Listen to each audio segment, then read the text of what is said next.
So thank you guys for coming. I'm doing the OTT today.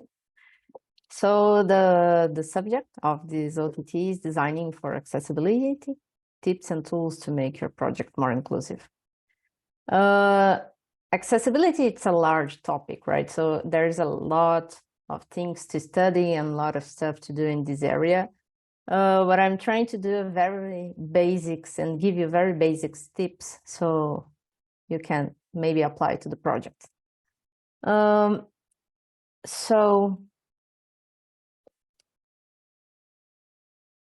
First, starting, the OTT is just a way that we found to share knowledge. It can be something that you want to tell to the team, or maybe a research that you made, or some new technology that you found.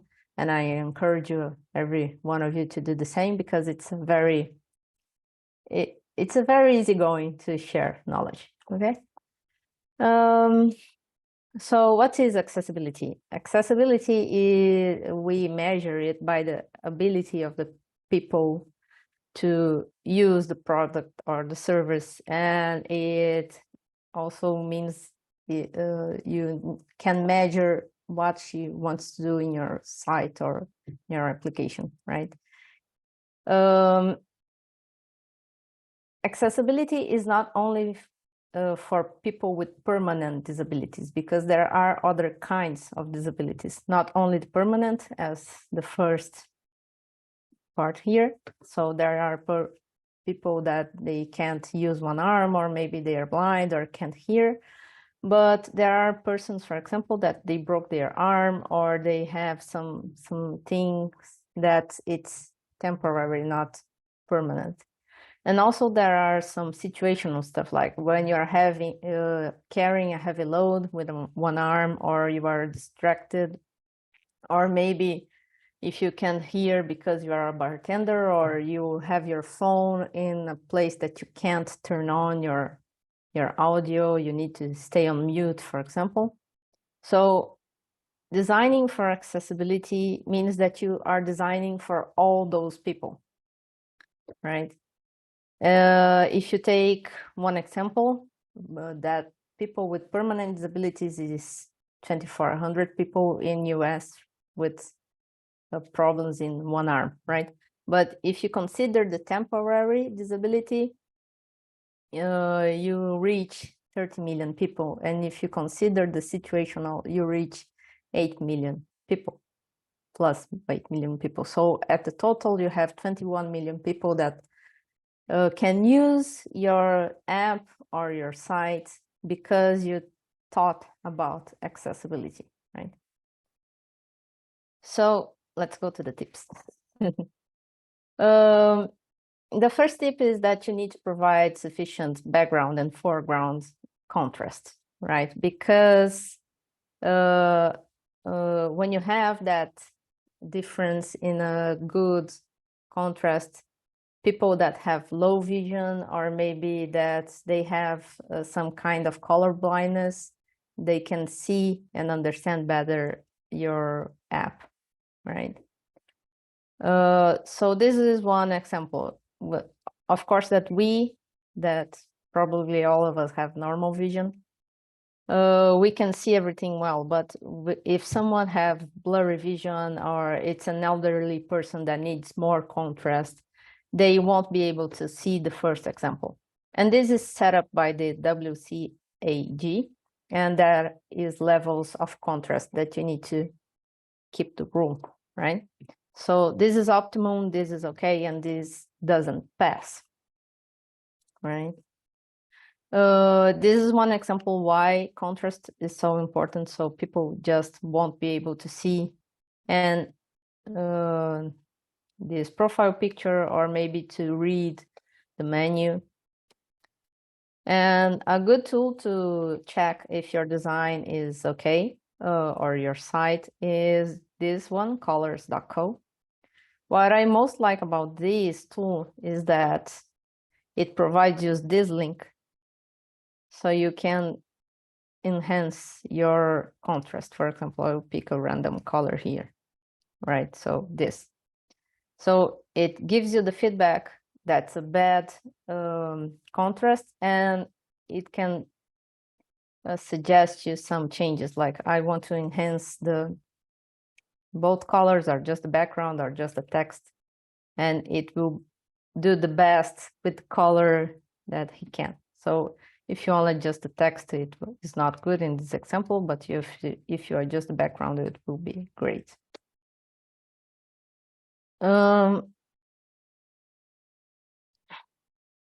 Another tip. So don't use color alone because of the same principle. Maybe people with color blindness or other kinds of disabilities, they can't understand the only the color information. They need to see other ways. Or maybe some people with cognitive problems, they maybe can't understand only the colors. You need to have some other elements that help them to understand the message you're trying to pass, right? So this is an example for a normal person to seeing, oh, green is okay, red is bad. But if the person can't see the red color, it will see as everything is the same. So this is one example to make it better. This is also another principle, but I'll be back to that. So if the person can't see the red, here in this example, she will see what's wrong. It's the email. Good tools for that, this same website, colors.co. You can compare the colors according to the kind of color blindness. There is also this color blindness website that's specific to test your layout, or maybe a picture that you have. For example, this is just an example. If you have some kind of contrast and you are, don't know, you can't see red in the 44 here, you barely can see the 44. Or maybe if you can't see colors at all, it's even worse. So it will show you, and you can adjust your layout. Or there is also a tool in the DevTools in the browser. There is a part where you can open up this menu here in the bottom, and you select the rendering, and very in the bottom of the menu, you can try to emulate visual deficiencies. It can be not only for colorblind people, but it can also be for people that have blurry vision or some other kinds of deficiencies and disabilities. Tip 3. So this is more for people that they need to use the tab button in the keyboard to navigate through the layout. So people that need that, they need to see the difference between the focused elements, because then it won't be necessary to use the mouse. This is also important for people that are blind. The screen readers can read better when there is focus elements. This is other examples from material design. So this is a focus item list and enabled. When you click on tab, you will see the difference. Tip 4, right? Ensuring that form elements have clearly associated labels, it's very basic, right?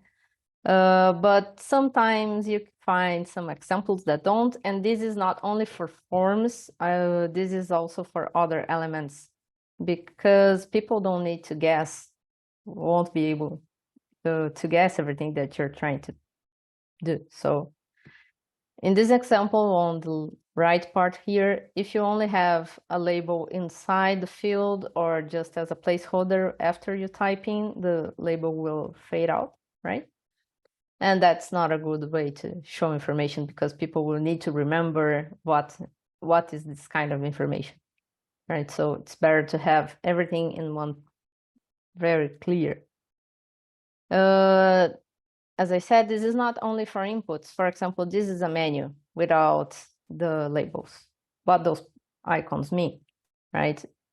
If you have some background, maybe you can try to guess what they are, but some of them are not that clear. For example, this one should be shop, discover, bookmark, cart, and profile, right? So maybe a handbag is not clear for everyone that this is a cart, right? It can be confused with shopping, right? So this is also an heuristic, right? To provide feedback, because then people will understand where they need to pay attention in the layout or in your app, where they can or need to correct their inputs, right? So this is one example. If you have all the feedback right below the input, it's easier to see what's wrong. Because in this example, if you have the wrongs on one place, you need to, oh, city, where is city? Here. This is a simple thing, but it happens a lot, and you can, if it's a large amount of wrongs, you need to think more than if you have the mistakes or the errors only in the fields. This is also a layout stuff. So if you need to use the heading and the spacing to group content, right? Because not only for seeing that, but also because if you need to enlarge the text, that's another tip. It will have an optimal space so people can really read what you're trying to say.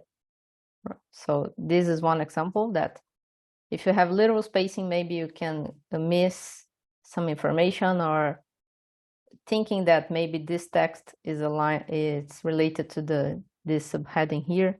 If you have things more separated and more in groups, you can see it better. This is a Gestalt principle, right? This is another example. So maybe here, if you might think that this buy button is related to the down picture, below picture. And here you can see clearly what's for each picture. Including imaging and media alternatives, this is more for people that have low visibility or that they are blind, because then they can use screen readers to see, right, to hear what's happening. So you can have like a link, right, very clear to hear the transcript, or also when you are tabbing and trying to find information, you can have hidden information in your code that people can hear what's inside. That's not only good for blind people, it also helps you with the SEO. For example, for blind people, if you don't have an alternative text in the image, the screen reader can read something like this, right? And people won't understand what's in there. But if you have an altered text, they can understand that the picture is a cute cat.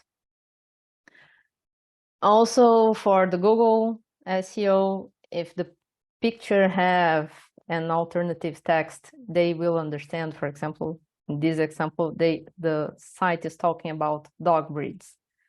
But if you don't, it will drop your relevance, because they can't really be sure what your app or in the case, your website is about. Resizing text, I think this is the last tip. So not only people with low visibilities, but elderly people and any kind of person that needs to enlarge the text, it's nice to think about it and to code your app and your website that gives stability in those cases. Because, for example, you can try to do it on your phone, right? So you have your phone tools that you can enlarge your text. But if your app doesn't provide the background or the structure for it, it won't reflect in the layout. So this is in Portuguese, sorry, because those examples are from apps here in Brazil.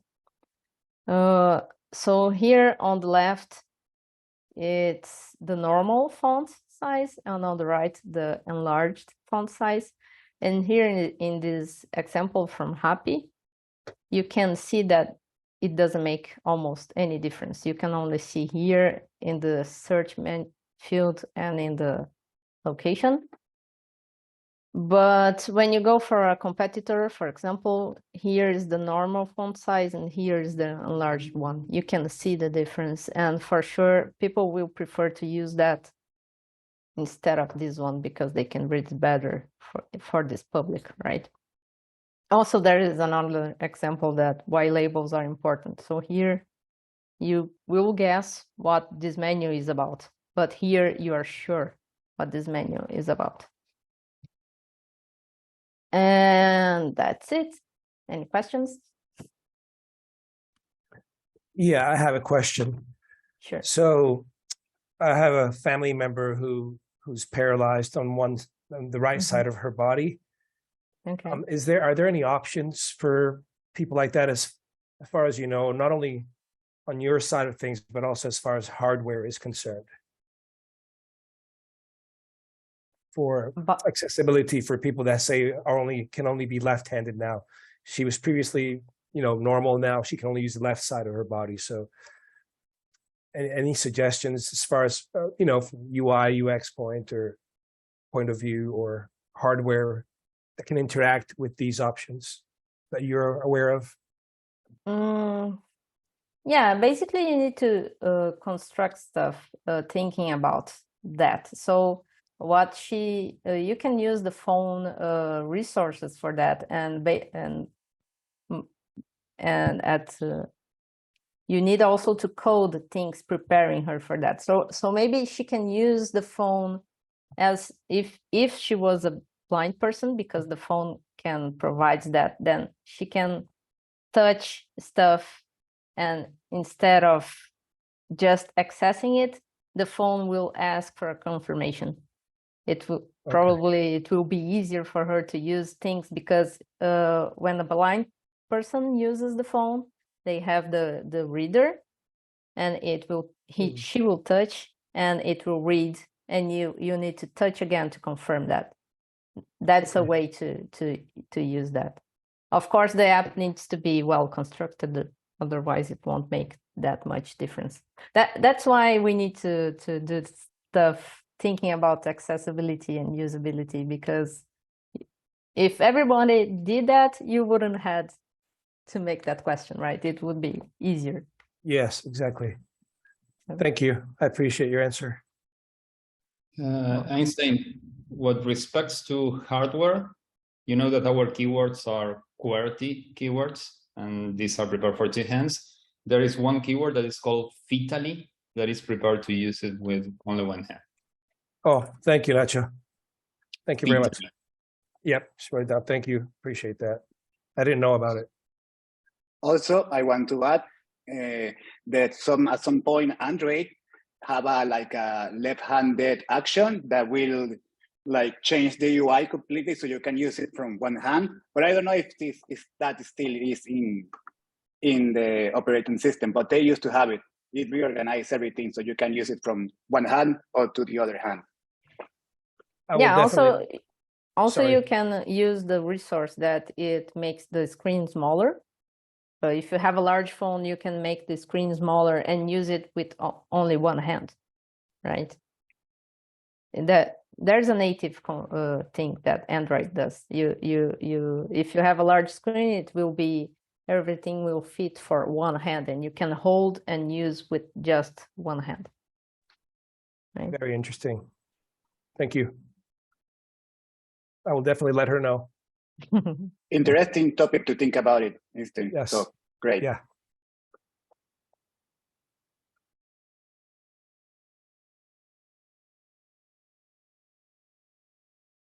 Okay, anyone else? I think now. Any particular usability concern with respects to mobile? Because what I'm seeing today is that, well, what we are all seeing today is that mobile is more predominant than web. And mobile perhaps doesn't adapt very well to font sizes or things like that. Is there any? Yeah, basically we need to start constructing stuff, thinking about it. Yeah, when you start doing the construction already with accessibility in mind, like in this example, it's very easy to do it. You just need to use the font. How can I say? It's not from pixels. You need to use the base font from the app, the phone. I think it's MN or MR, something like that. If you use that instead of pixels to set the font size, it will automatically adapt if you use a phone resource. It's just a way of thinking. And if you do it on the base, you won't have to make that much effort to make it accessible, right? You just need to start with that. But if you start only with pixels in mind, it won't adapt, right? So. And with respects to colors and contrast, are there any tools that you can implement as a plugin so we don't need to be thinking, remembering about that, but instead the tool popping up when we are making those mistakes? There are some companies that sell that to you, but in Figma, for example, you need to have that in mind and open a specific plugin, right? You have a lot. There are lots of plugins. That's why I didn't bring it here, because you can choose whatever you want. There are several ones that do it, right? Those are just web tools that I presented because anyone can use, not only designers. Of course, developers have access to that, but they normally use some other tools, right? So you have 1,000 plugins. So if you open Figma plugins and search for colorblind or color contrast, you can look at as many plugins you have. So there are forms for you to see that. You just need to choose one and see what best fits your project and start using it, right? A nice way to see if your website or your app is accessible, that's one thing that I do from time to time. I just enable the screen reader and try to use it with my eyes closed. So you will see how hard or how easy your app is to use. Or try maybe to close your eyes a little bit, right? Just do it like that. You already see a blurry vision. The thing that I said about inspecting here, you can see, for example, blurred vision, right? It will blur all the page and you can see, oh, this should be enhanced, right? Or people that can't see colors, this is the hover state that I mentioned, right? So that's easy. You just need to have that in mind. Thank you, Bruna. Yeah, thank you. Great talk. Okay, thanks. Thank you, Bruna. Sorry about my ignorance. This is the first time I see something like that, to be honest. And a standard, so I should think about colorblind in my next project, or this is something that the client will ask for? The client never asks for it. The client only asks for speed normally, right? You need to think about it because that's the right thing to do, right? That it will be easier not only for people with disabilities, but for normal people as well. Because if you do something that, this is a good example. If you put any color, you can see that pink is not good with green, right? And if you do a whole app just because the client asks, and because it's faster, it will not be accessible, and you'll have problems in the future, not right now, right? Let's see. Yeah. Okay. And, So, but it doesn't spend much more time. It's just I don't know, 1 minute to open the color checker tool and do it, right? It's fast. Makes sense. Thank you. You're welcome.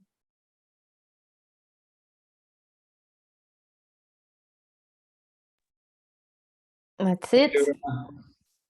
So, thank you.